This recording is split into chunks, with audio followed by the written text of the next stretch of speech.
नमस्कार विद्यार्थी मित्रांनो, स्वागत आहे सर्वांचं आपल्या युट्यूब चॅनलवर। मित्रांनो, आजच्या या व्हिडिओमध्ये आपण रेल्वे भरती 2026 म्हणजे आरआरबी ग्रुप डी तर जो आज झालेला पेपर आहे विद्यार्थी मित्र बघा 18 ऑगस्ट 2026 रोजीचा आजचा हा पेपर असणार आहे। तर आज झालेल्या पेपरमध्ये सामान्य ज्ञान जीके वर आधारित जे काही या ठिकाणी प्रश्न विचारले होते असे महत्त्वपूर्ण प्रश्न आपण आरआरबी ग्रुप डी चे या ठिकाणी बघणार आहोत। विद्यार्थी मित्र, जर तुम्ही रेल्वे भरतीची तयारी करत असाल तर सर्वांनी आपल्या चॅनलला सबस्क्राइब करायचं आहे, व्हिडिओ आवडल्यास व्हिडिओ लाईक करायचा आहे। ओके, चला तर मग व्हिडिओला सुरुवात करूया। बघा या ठिकाणी आजच्या या सेशन मध्ये आज या ठिकाणी पहिला प्रश्न काय विचारला होता या ठिकाणी प्रश्न बघूया। बघा, जर्मन वॉचने प्रसिद्ध केलेल्या क्लायमेट रिस्क इंडेक्स 2026 नुसार तीव्र हवामान घटनांमुळे सर्वाधिक प्रभावित झालेल्या देशांमध्ये भारताचा क्रमांक किती आहे। बघा या ठिकाणी तीव्र हवामान घटकामुळे काय सर्वाधिक प्रभावित झालेले देश आहेत त्यामध्ये आपल्या भारताचा क्रमांक किती आहे असा प्रश्न या ठिकाणी आपल्याला विचारण्यात आलेला आहे। बघा काय असणार आहे, 5वा 7वा 9वा की 11वा। तर यामध्ये विद्यार्थी मित्र आपल्या भारताचा क्रमांक किती आहे तर 9वा क्रमांक जो आहे आपल्या भारताचा लागलेला आहे। ओके, 9वा, त्यामुळे ऑप्शन नंबर सी 9वा हे आपल्या प्रश्नाचं योग्य उत्तर आहे। ओके, भारताचा कितवा क्रमांक आहे तर भारताचा 9वा क्रमांक या ठिकाणी आहे। बघा विद्यार्थी मित्र, स्पष्टीकरण समजून घेऊया। जर्मन वॉचने प्रसिद्ध केलेल्या क्लायमेट रिस्क इंडेक्स CRI 2026 नुसार बघा 1995 ते 2024 या कालावधीत आकडेवारीनुसार तीव्र हवामान घटनांमुळे सर्वाधिक प्रभाव झालेल्या देशामध्ये भारताचा 9वा क्रमांक आहे। किती आहे भारताचा, त्यामध्ये भारताचा 9वा क्रमांक लागतो। बघा हे काय जर्मन वॉच काय विद्यार्थी मित्र पर्यावरण विषयक थिंक टॅक संघटना आहे जी ब्राझीलमध्ये COP 2030 मध्ये प्रसिद्ध केलेल्या अहवालात या ठिकाणी 3 दशके या काळात हवामान विषयक माहितीचे विश्लेषण करण्यात आले आणि या दीर्घकालीन निर्देशांकात भारत हा जगातील सर्वाधिक प्रभावित देश म्हणून समोर आलेला आहे। बघा या ठिकाणी मग अजून एक प्रश्न बनतो या घटकावर दुसरा प्रश्न कोणता तयार होतो तर दीर्घकालीन जागतिक हवामान धोका निर्देशांक CRI 2026 मध्ये कोणता देश पहिल्या क्रमांकावर आहे तर पहिला स्थानी असणारा देश कोणता आहे तर तो आहे डोमिनिका। ओके, हा काय पहिल्या स्थानी असणारा देश आहे विद्यार्थी मित्र। ओके, बघा हा पहिल्या स्थानी असणारा देश या ठिकाणी ठरलेला आहे। त्यानंतर पुढील प्रश्न घेऊया।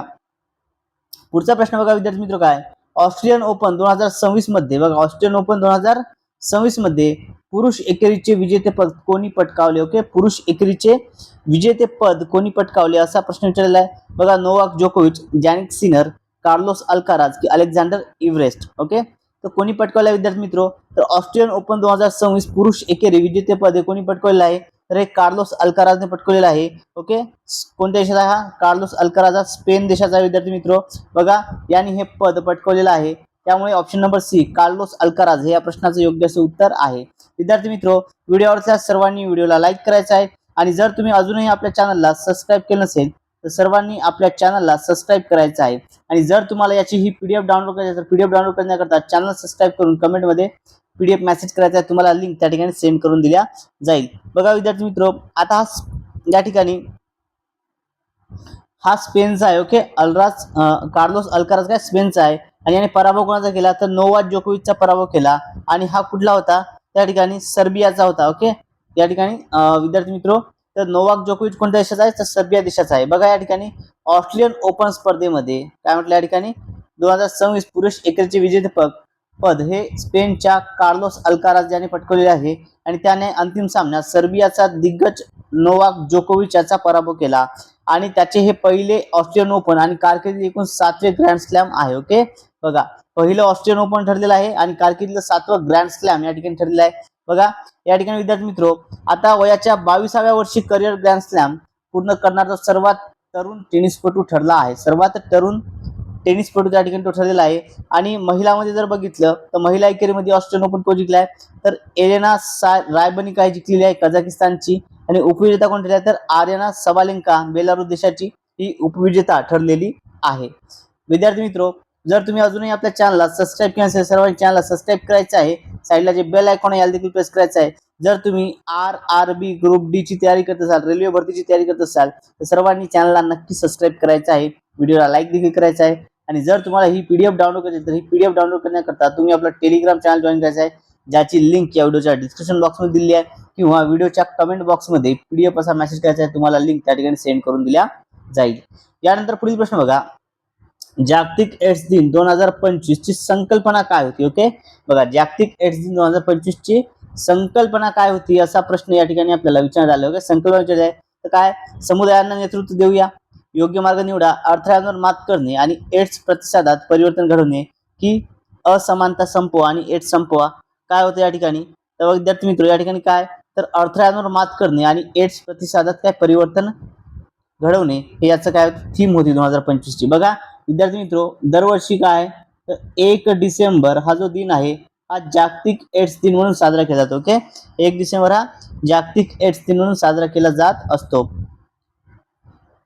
यानंतर पुढील प्रश्न घेऊया. पुढचा प्रश्न बघा विद्यार्थी मित्र, मे 2026 मध्ये भारताच्या कोणत्या पूर्व ईशान्य राज्यात एकात्मिक बहुउद्देशीय इंडोर क्रीडा संकुलाचे उद्घाटन करण्यात आले? ओके, बघा कोणत्या राज्यामध्ये? ओडिशा, मेघालय, आसाम की पश्चिम बंगाल? तर हे विद्यार्थी मित्र कुठे करण्यात आले? तर हे विद्यार्थी मित्र या ठिकाणी बघा मेघालयमध्ये करण्यात आले. ओके, ऑप्शन नंबर बी मेघालय हे आपल्या प्रश्नाचं योग्य उत्तर आहे. ओके, मेघालयातील कोणत्या ठिकाणी? तर मेघालयातील शिलाँग या ठिकाणी ज्या विद्यार्थी मित्र देशातील पहिल्या या ठिकाणच्या काय तर इंडोर क्रीडा संकुलाचे उद्घाटन करण्यात आलेलं आहे. ओके, कधी झालं उद्घाटन? तर 30 मे 2026 ला याचं उद्घाटन करण्यात आलं आणि आगामी 2027 च्या राष्ट्रीय खेळांच्या तयारीसाठी आज केलं. आणि कोणी केलं? तर केंद्रीय क्रीडा मंत्री डॉक्टर मनसुख मांडविया आणि मुख्यमंत्री या ठिकाणचे कोनराड संगमा यांनी केलेलं आहे. ओके, बघा या ठिकाणी विद्यार्थी मित्र सविस्तर स्पष्टीकरण समजून घेऊया. बघा मे 2026 मध्ये भारताच्या मेघालय शिलाँग या ईशान्य राज्यात 132.9 कोटी रुपये खर्च करून बांधण्यात आलेल्या एकात्मिक बहुउद्देशीय इंडोर क्रीडा संकुलाचे ओके उद्घाटन हे 30 मे 2026 रोजी करण्यात आले. बघा या ठिकाणी कुठे येतं? शिलाँग या ठिकाणी. आणि उद्घाटक कोण होते? केंद्रीय क्रीडा मंत्री मनसुख मांडविया आणि मुख्यमंत्री कोनराड संगमा हे होते. आणि प्रमुख सुविधा काय यामध्ये? बास्केटबॉल झालं, बॅडमिंटन, व्हॉलीबॉल कोर्ट, तसेच आधुनिक शूटिंग रेंज आणि स्क्वॉश कोर्टची या ठिकाणी सुविधा करण्यात आलेली आहे. यानंतर पुढील प्रश्न घेऊया. पुढचा प्रश्न बघा विद्यार्थी मित्र काय आहे? सप्टेंबर 2026 मध्ये होणाऱ्या 18व्या ब्रिक्स शिखर परिषदेचे यजमानपद कोणता देश भूषवत आहे? ओके, बघा जी ब्रिक्स शिखर परिषद आहे याचं यजमानपद कोणता देश भूषवणार आहे? ब्राझील, रशिया, भारत की दक्षिण आफ्रिका? तर याचं शिखरपद विद्यार्थी मित्र याचे आपला भारत जे आहे या ठिकाणी ओके भारत देश या ठिकाणी यजमान असणार आहे. त्यामुळे ऑप्शन नंबर सी भारत हे या प्रश्नाचं योग्य उत्तर आहे. बघा या ठिकाणी सविस्तर स्पष्टीकरण देखील समजून घेऊ याचं. बघा सप्टेंबर 2026 मध्ये होणाऱ्या 18व्या ब्रिक्स शिखर परिषदेचे यजमानपद भारत भूषवत आहे. ही परिषद 13 सप्टेंबर 2026 या कालावधीत भारताची नवी राजधानी या ठिकाणी नवी दिल्ली या ठिकाणी आयोजित करण्यात आली आहे. ओके, आणि या परिषदेची मुख्य वैशिष्ट्य काय? तर बघा सगळ्यात महत्त्वपूर्ण म्हणजे भारताने 1 जानेवारी 2026 रोजी ब्राझील कडून ब्रिक्सचे अध्यक्षपद स्वीकारले. ओके, कोणाकडून स्वीकारले? तर ब्राझील कडून काय ब्रिक्सचं अध्यक्षपद भारताने स्वीकारलं. थीम काय? तर लवचिकता, नाविन्य, सहकार्य आणि टिकाऊपणासाठी उभारणी याची थीम आहे. Okay, building for resilience, innovative corporation and sustainability हे या वर्षाची थीम आहे. आणि यामध्ये सहभागी देश कोणकोणते आहेत? तर बघा यामध्ये या शिखर परिषदेमध्ये ब्रिक्सच्या एकूण 11 पूर्ण देश सदस्य असणार. यामध्ये ब्राझील, रशिया, भारत, चीन, दक्षिण आफ्रिका, इजिप्त, इथिओपिया, इराण, संयुक्त अरब अमिराती, सौदी अरेबिया आणि इंडोनेशिया या देशांचा समावेश असणार आहे. आणि इतर आमंत्रणप्राप्त देश देखील यामध्ये सहभागी होणार आहेत. ओके, चला यानंतर पुढील प्रश्न बघा विद्यार्थी मित्र. कोणता प्रश्न विचारला होता? 24 जानेवारी 2026 रोजी 60वी राष्ट्रीय क्रॉस कंट्री ॲथलेटिक्स चॅम्पियनशिप कोठे आयोजित करण्यात आलेली होती? ओके, 60वी जी राष्ट्रीय क्रॉस कंट्री ॲथलेटिक्स चॅम्पियनशिप आहे ही कोठे आयोजित करण्यात आली होती असा प्रश्न या ठिकाणी आपल्याला विचारण्यात आलेला आहे. तर बघा पटना बिहारमध्ये, गुवाहाटी आसाम, रांची झारखंड की भुवनेश्वर ओडिशा? तरी कोठे आयोजित करण्यात आली होती? तरी विद्यार्थी मित्र रांची झारखंड या ठिकाणी आयोजित करण्यात आली होती. ऑप्शन नंबर सी हे आपल्या प्रश्नाचं योग्य उत्तर आहे. ओके, बघा ही कधी झाली होती? तर ही 24 जानेवारी 2026 रोजी ही परिषद रांची झारखंड येथे आयोजित करण्यात आली होती. आणि ही 60वी क्रॉस कंट्री ॲथलेटिक्स चॅम्पियनशिप होती. आणि ही कुटियातू army ground okay military ground आहे या ठिकाणी नामकुम रांची येथे ही आयोजित करण्यात आली होती. आयोजक कोण कोण होते? तर athletics federation of India AFI आणि झारखंड ॲथलेटिक्स असोसिएशन याचे हे होते. ओके, चला क्लिअर आहे सर्वांना हा प्रश्न? बघा यामध्ये सहभागी गट कोणते होते? पुरुष, महिला, अंडर-20, अंडर-18 आणि अंडर-16 या श्रेण्या यामध्ये समाविष्ट होत्या. यानंतर पुढील प्रश्न घेऊया. पुढचा प्रश्न बघा विद्यार्थी मित्र काय?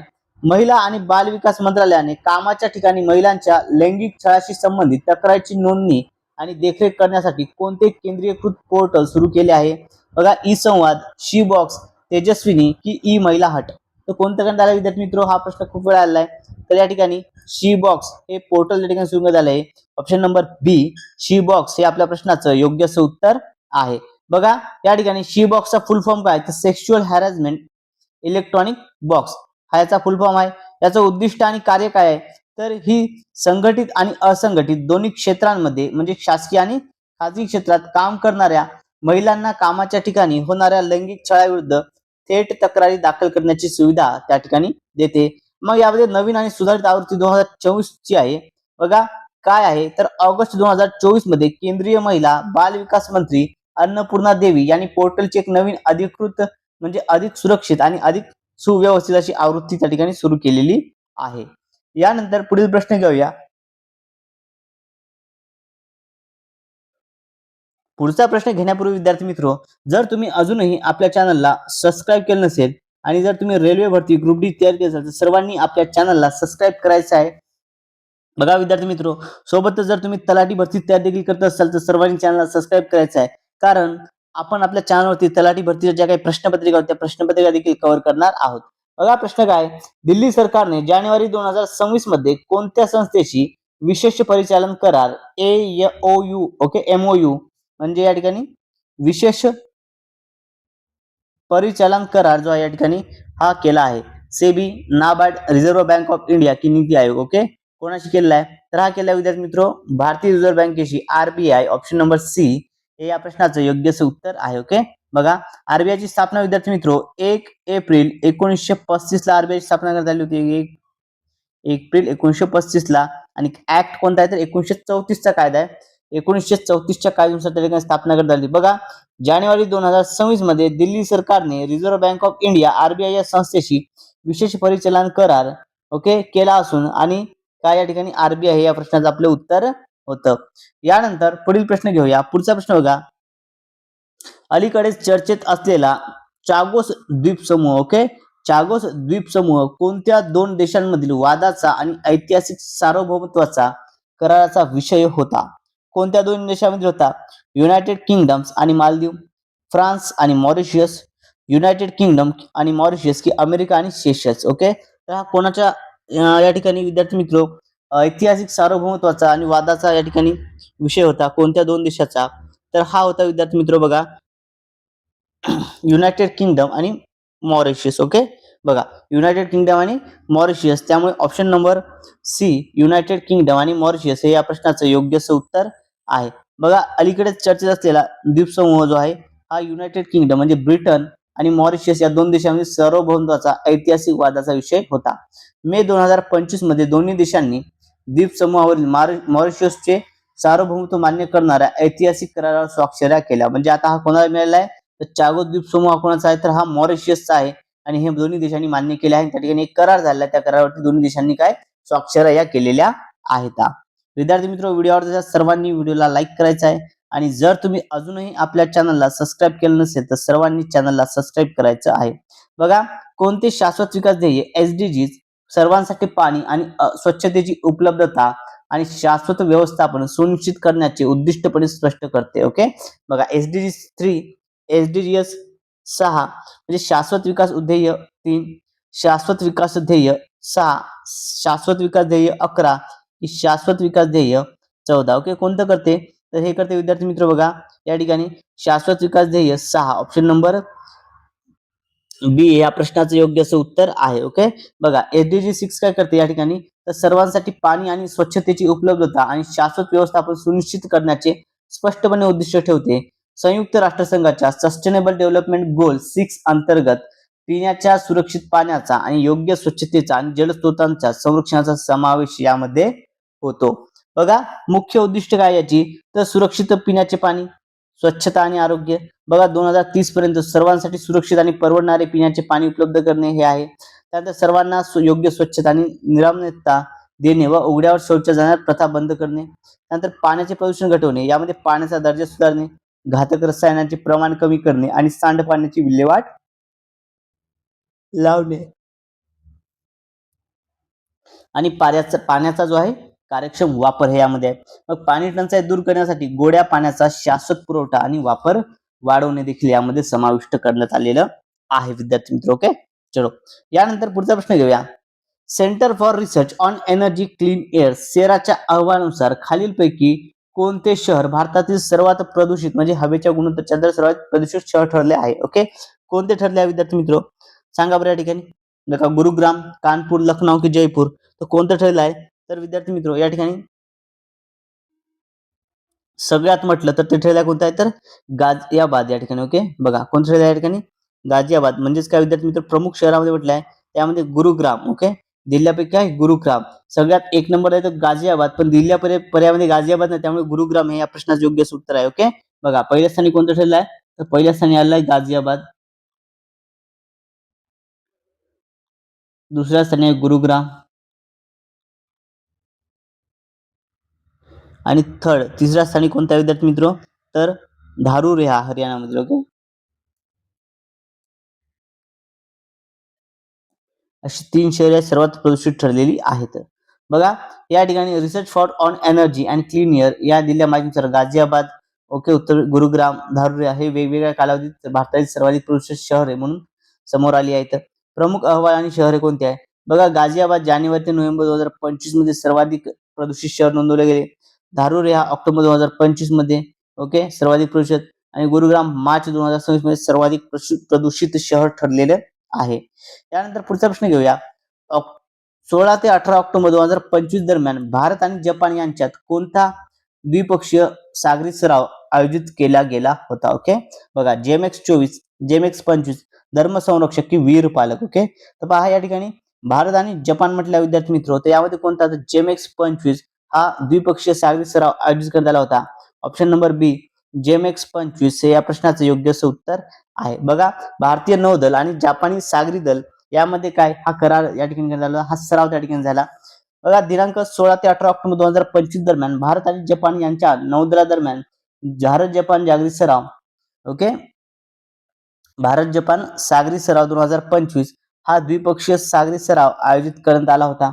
या सरावामध्ये भारताचे स्वदेशी बनावटीचे INS सह्याद्री हे युद्धपोत सहभागी झाले होते.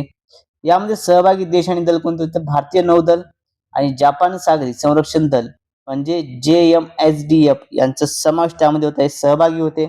सहभागी या ठिकाणी कोणकोणते? भारताची कोणती होती? शिवालिक श्रेणीची जी होती INS सह्याद्री ही या ठिकाणी सहभागी झाली होती.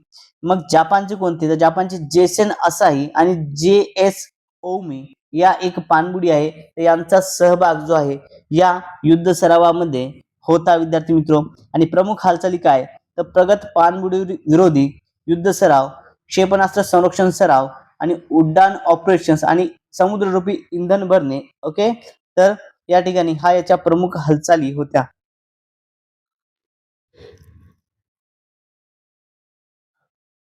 यानंतर पुढील प्रश्न घेऊया. तत्पूर्वी विद्यार्थी मित्र, जर तुम्ही अजूनही आपल्या चॅनलला सबस्क्राईब केलं नसेल तर सर्वांनी चॅनलला सबस्क्राईब करायचं आहे, व्हिडिओला लाईक करायचं आहे, आणि तुम्हाला जर PDF हवी असेल तर चॅनल सबस्क्राईब करून कमेंटमध्ये PDF मेसेज करायचा आहे. तुम्हाला लिंक त्या ठिकाणी सेंड करून दिल्या जाईल. ओके, चलो यानंतर पुढचा प्रश्न बघा. स्टॉकहोम बुद्धिबळ अजिंक्यपद स्पर्धा म्हणजे बुद्धिबळ महोत्सव कोणत्या देशात आयोजित केला गेला होता? नॉर्वे, स्वीडन, फिनलँड की जर्मनी? बघा, स्टॉकहोम कुठे आहे? स्टॉकहोम कुठे आहे विद्यार्थी मित्र? तर स्वीडनची राजधानी. ओके, त्यामुळे ऑप्शन नंबर बी स्वीडन हे आपल्या प्रश्नाचं योग्य उत्तर आहे. बघा विद्यार्थी मित्र, स्टॉकहोम बुद्धिबळ महोत्सव स्पर्धा स्वीडन देशात आयोजित केली जातात. स्टॉकहोमची ही स्वीडनची राजधानी असून तिथे ABC अरेना सारख्या प्रमुख ठिकाणी चेस पार्टी आणि रिप्टन क्लब यासारखे मोठे बुद्धिबळ महोत्सव या स्पर्धा यामध्ये होतात. मग आयोजन कोणी केलं होतं? स्वीडन या देशाने केलं होतं. प्रमुख ठिकाण स्टॉकहोम शहर या ठिकाणी होतं विद्यार्थी मित्र या स्पर्धेचं. आणि महत्वाचे कार्यक्रम म्हटलं तर चेस पार्टी महोत्सवात हजारो खेळाडूंचा सहभाग असतो. तसेच रिल्टन कप आणि स्टॉकहोम समर नाईट्स ओपन सारख्या स्पर्धा देखील त्या ठिकाणी घेतल्या जात असतात. ओके, चला यानंतर पुढील प्रश्न घेऊया. पुढचा प्रश्न बघा विद्यार्थी मित्र, प्रश्न काय आहे? सिनर्स या चित्रपटातील आपल्या उत्कृष्ट दुहेरी भूमिकेसाठी 98वी अकादमी पुरस्कार म्हणजेच कोणता विद्यार्थी मित्र? तर ऑस्कर. ओके, ऑस्कर 2026 सोहळ्याचा सर्वोत्कृष्ट अभिनेत्याचा पुरस्कार कोणत्या अभिनेत्याला मिळाला असा प्रश्न या ठिकाणी विचारण्यात आलेला आहे. बघा, लिओनार्डो डिकॅप्रियो, टिमोथो शॅल्मट, मायकल बी जॉर्डन आणि इमन हॉक. तर हा कोणाला मिळाला आहे? तर हा विद्यार्थी मित्र मायकल बी जॉर्डन यांना मिळाला. ओके, कोणाला? मायकल बी जॉर्डन. ऑप्शन नंबर सी हे या प्रश्नाचं योग्य असं उत्तर आहे. बघा विद्यार्थी मित्र, 98व्या ऑस्कर पुरस्कारांच्या सोहळ्यात सिनियर चित्रपटासाठी दुहेरी भूमिकेकरता इलियाना स्मोक आणि इलियास स्टॉकमूर, ओके, या 2 भूमिका केल्या. यामध्ये अभिनेता मायकल बी जॉर्डन यांना हा पुरस्कार मिळाला आहे आणि मार्च 2024 मध्ये हा पुरस्कार सोहळा पार पडला होता. आणि याची पहिली कामगिरी काय, तर मायकल बी जॉर्डन या चित्रपटात जुळ्या भावांची दुहेरी भूमिका निभावली होती, साकारली होती. आणि ऐतिहासिक विजय म्हणजे काय, तर जुळ्या पात्रांच्या भूमिकासाठी ऑस्कर मिळवणारे इतिहासातले पहिले अभिनेते ठरले आहे. ओके, हा पॉइंट IMP आहे, यावरती आपल्याला प्रश्न याचे चान्सेस आहेत. ओके, बघा, जुळ्या पात्रांच्या भूमिकेसाठी ऑस्कर मिळवणारे इतिहासातले ते पहिलेच अभिनेते त्या ठिकाणी ठरलेली आहेत. आणि त्यांचा हा पहिलाच ऑस्कर आहे. एक महत्वपूर्ण म्हणजे त्यांचा हा काय, पहिलाच ऑस्कर पुरस्कार त्यांच्या जीवनातील आहे. बघा, मग ऑस्कर पुरस्कारावरती आपल्याला प्रश्न विचारले जात आहे. तर मग या ठिकाणी काही महत्वपूर्ण मुद्दे आपण लक्षात ठेवणं गरजेचं आहे, ज्यावरती आपल्याला प्रश्न याचे चान्सेस आहेत. ओके, बघा, मग सर्वोत्कृष्ट चित्रपट कोणता ठरलेला आहे, तर ऑस्कर स्पर्धेत सर्वोत्कृष्ट चित्रपट हा वन बॅटल आफ्टर अनादर हा ठरलेला आहे. सर्वोत्कृष्ट दिग्दर्शक कोण आहे, तर पॉल थॉमस अँडरसन आहेत. कोणत्या चित्रपटासाठी, तर वन बॅटल आफ्टर अनादर या चित्रपटासाठी या ठिकाणी ठरलेले आहेत. सर्वोत्कृष्ट अभिनेता मायकल बी जॉर्डन सिनर्स या चित्रपटाकरता. सर्वोत्कृष्ट अभिनेत्री जेसी बकेल हॅमनेट या चित्रपटाकरता. सर्वोत्कृष्ट सहाय्यक अभिनेता Sean Penn One Battle After Another साठी. आणि सर्वोत्कृष्ट सहाय्यक अभिनेत्री एमी मॅग्लिन वेपन्स या चित्रपटाकरता. सर्वोत्कृष्ट मूळ पटकथा रायन कुलगर सिनियर्सची. सर्वोत्कृष्ट रूपांतरित पटकथा Paul Thomas Anderson One Battle After Another. सर्वोत्कृष्ट आंतरराष्ट्रीय वैशिष्ट्यपूर्ण चित्रपट सेंटिमेंटल व्हॅल्यू कोणता आहे, तर नॉर्वे देशाचा आहे. आणि सर्वोत्कृष्ट अॅनिमेटेड चित्रपट केप ऑफ डेनॉम हंटर, ओके, हा सर्वोत्कृष्ट अॅनिमेटेड चित्रपट ठरलेला आहे. आणि सर्वोत्कृष्ट मूळ संगीत लुडविग गोरान सिनर्स चित्रपटाचं. सर्वोत्कृष्ट मूळ गाणे गोल्डन केप ऑफ डिमन हंटरचं. त्यानंतर सर्वोत्कृष्ट छायांकन वाचायचं ऑटम ड्युरॉल्ड या श्रेणीतील ऑस्कर जिंकणारी ही पहिली महिला ठरलेली आहे. सर्वोत्कृष्ट माहितीपट कोणाचा, तर मिस्टर नोबडी अगेन्स्ट पुतिन हा सर्वोत्कृष्ट माहितीपट ऑस्कर 2026 मध्ये ठरलेला आहे.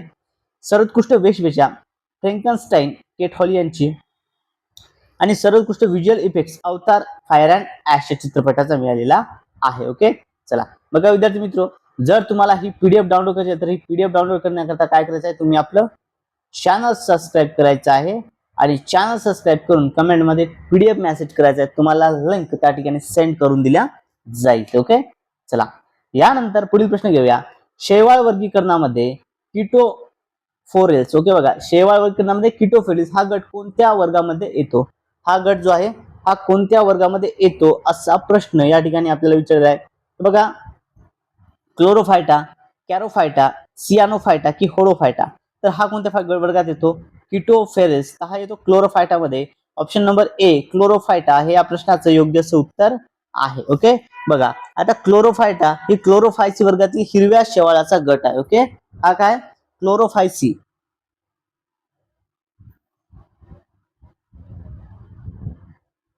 बघा विद्यार्थी मित्र, तर हा क्लोरोफायसी या वर्गातील हिरव्या शेवाळाचा वर्गगट आहे. आणि मुख्य रंगद्रव्य काय क्लोरोफिल असतो, म्हणून याचा रंग कसा प्राप्त होतो, तर हिरवा प्राप्त होतो. ओके, म्हणजेच काय हे क्लोरोफायटा हे काय विद्यार्थी मित्र, तर हे हिरवे शैवाल आहे. ओके, हिरवे शैवाल या ठिकाणी हे आहे. आणि क्लोरोफायटा मधील इतर गट कोणते आहेत, तर वोल्वोकेल, क्लोरोकॅकल आणि क्लोरोल्स हे 3 गट आहेत. ओके, चला विद्यार्थी मित्र, व्हिडिओ आवडला असल्यास सर्वांनी व्हिडिओला लाईक करायचा आहे. तुम्ही जर RRB ग्रुप डी ची तयारी करत असाल आणि जर तुमचा पेपर बाकी असेल तर सर्वांनी आपल्या चॅनलला सबस्क्राईब करायचं आहे. यापूर्वी आपण खूप सारे व्हिडिओज या ठिकाणी घेतले विद्यार्थी मित्र, ते व्हिडिओ देखील तुम्ही बघायचे आहेत. ओके, चला, आणि सगळ्यात महत्त्वपूर्ण म्हणजे PDF जर तुम्हाला डाउनलोड करायचं तर PDF डाउनलोड करण्याकरता आपलं चॅनल सबस्क्राईब करून टेलिग्राम चॅनल जॉईन करायचं आहे, ज्याची लिंक या व्हिडिओच्या डिस्क्रिप्शन बॉक्समध्ये दिली आहे, किंवा कमेंटमध्ये PDF असा मेसेज करायचा आहे. चला, कमेंटमध्ये काय करायचं आहे, PDF असा मेसेज करायचा आहे, तुम्हाला लिंक त्या ठिकाणी सेंड करून दिल्या जाईल. ओके, चलो मित्रांनो, आजच्या या व्हिडिओमध्ये एवढंच. भेटूया तर पुढच्या व्हिडिओमध्ये. Thank you so much.